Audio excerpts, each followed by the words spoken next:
Summer সিজনে কিভাবে makeup করতে হয় স্টেপ বাই স্টেপ আমি আমার স্টুডেন্টদের সাথে শেয়ার করছিলাম, সেই ভিডিওটা নিয়ে চলে এসেছি আমি তোমাদের সাথে। Hello everyone, this is Zia from Dia's makeup and nail academy. এটা ছিল আমার স্টুডেন্টদের ডিমান্ডিং একটা লুক। ওরা চেয়েছিল মেল টু ফিমেল লুক দেখবে, এটা কোর্সের মধ্যে ছিল না।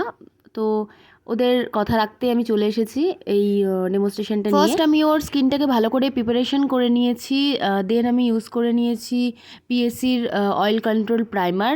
সামারের জন্য এই প্রাইমারটা ভীষণ ভালো, তোমরা ইউজ করতে পারো। দেন আমি রিকোডের এস অফ বেস কনসিলার প্যালেট থেকে ওর স্কিনটাকে আমি কারেক্টিং করে নিয়েছি, আর ওখান থেকেই আমি একটা ওর স্কিন শেড নিয়ে ওর বেসটাকে রেডি করেছি। মেকআপটা লং লাস্টিং এবং সোয়েট প্রুফ হওয়ার জন্য আমি রিকোডের লাইফ লাইন ইউজ করে নিয়েছি কনসিলারের সাথে। দেন ফাউন্ডেশনটাকে ভালো করে ব্লেন্ডিং করে নিয়ে আমি রিকোডের সেটিং পাউডার দিয়ে ভালো করে মেকআপটাকে সেট করে নিয়েছি। অ্যান্ড আমি ইউজ করে নিয়েছিলাম রিকোডের সেটিং স্প্রেটাও। প্রত্যেকটা স্টেপই আমার স্টুডেন্টদেরকে বেশ ভালোভাবে বুঝিয়ে বুঝিয়ে আমি ক্লাস করাই ওদেরকে।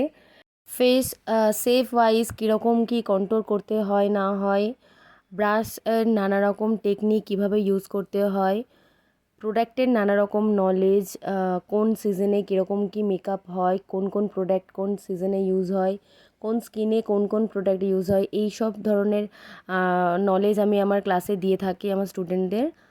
তো আমার নেক্সট ব্যাচ স্টার্ট হবে আগস্ট থেকে, তোমরা চাইলে আমার ক্লাস জয়েন করতে পারো। অলরেডি সিট বুকিং হয়ে গেছে, আর 2 কি 3টে সিট আছে। তো তোমরা চাইলে 9836574257 এই নাম্বারে আমার সাথে কন্ট্যাক্ট করতে পারো। দেন আমি আই মেকআপে চলে গেছি। ও একটা কাট ক্রিজের উপরে আই মেকআপ চেয়েছিল, আমি সেরকমই করে দিয়েছিলাম ওকে। অ্যাকচুয়ালি ও আমার স্টুডেন্ট ফার্স্ট ব্যাচের, তো সেজন্যই আরও বেশ কমফোর্টেবলি কাজটা করতে পেরেছিলাম।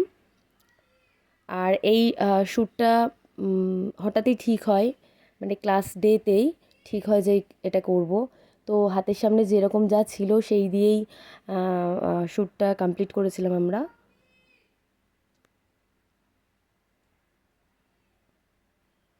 আমার স্টুডেন্টদের তো ভীষণ পছন্দ হয়েছে, ওরা খুব এক্সাইটেড ছিল মেল টু ফিমেল ট্রান্সফরমেশন দেখার জন্য। তো ওদের তো ভালো লেগেছে, তোমাদের কেমন লাগলো অবশ্যই কমেন্টে জানিও। এর আগেও আমি আকাশের উপরে আরও একটা লুক দেখিয়েছিলাম, তোমরা যারা আমাকে ফলো করো তারা অবশ্যই দেখেছো বা জানো। তো সেই লুকটা শেয়ার করার পর এবং এই লুকটা শেয়ার করার পর ইউটিউব থেকে নাম্বার নিয়ে, ইনস্টাগ্রাম থেকে নাম্বার নিয়ে আমার কাছে প্রচুর ফোন কলস আসে যে মেল টু ফিমেল ট্রান্সফরমেশন করতে আমি আগ্রহী কি না বা এরকম। ইভেন আমার মেসেঞ্জারেও প্রচুর এরকম মেসেজ আছে, মানে তোমরা চাইলে আমি স্ক্রিনশট দিয়েও দিতে পারি। আপনি কি male to female transformation video করান বা ইন্টারেস্টেড আছেন, এরকম প্রচুর ফোন কলস আসে।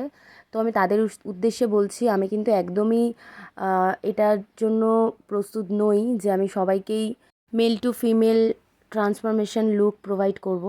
সো প্লিজ আমাকে এরকমভাবে ফোন বা মেসেঞ্জারে মেসেজ করা বন্ধ করো। তো দেখতে দেখতে তোমরা দেখেই নিলে আকাশের লুকটা পুরো কমপ্লিট। আমি রিকোডের হাইলাইটার প্যালেট থেকে ওর ফেসটাকে হাইলাইট করে নিয়েছি, অ্যান্ড রিলায়েন্সের প্যালেট থেকে ওর পছন্দ করা এই লিপ শেডটাই ওকে দিয়েছি। এই ভিডিওটা অনেক দিন আগে করা হয়েছে, আসলে সময়ের অভাবে আমি এডিট করে দিতে পারছিলাম না, তো এত লেট করে দেওয়ার জন্য সরি। আর এটা ছিল ওর ফাইনাল লুক, সময়ের অভাবে হেয়ারটা আর কিছু করতে পারিনি, তো এরকমই রেখেছিলাম ওর লুকটা। ওর তো ভীষণ পছন্দ হয়েছে। তোমাদের সবার কেমন লাগলো কমেন্টে অবশ্যই জানিও। আবারও আসবো অন্য কোনো ভিডিও নিয়ে, ভালো থেকো, বাই।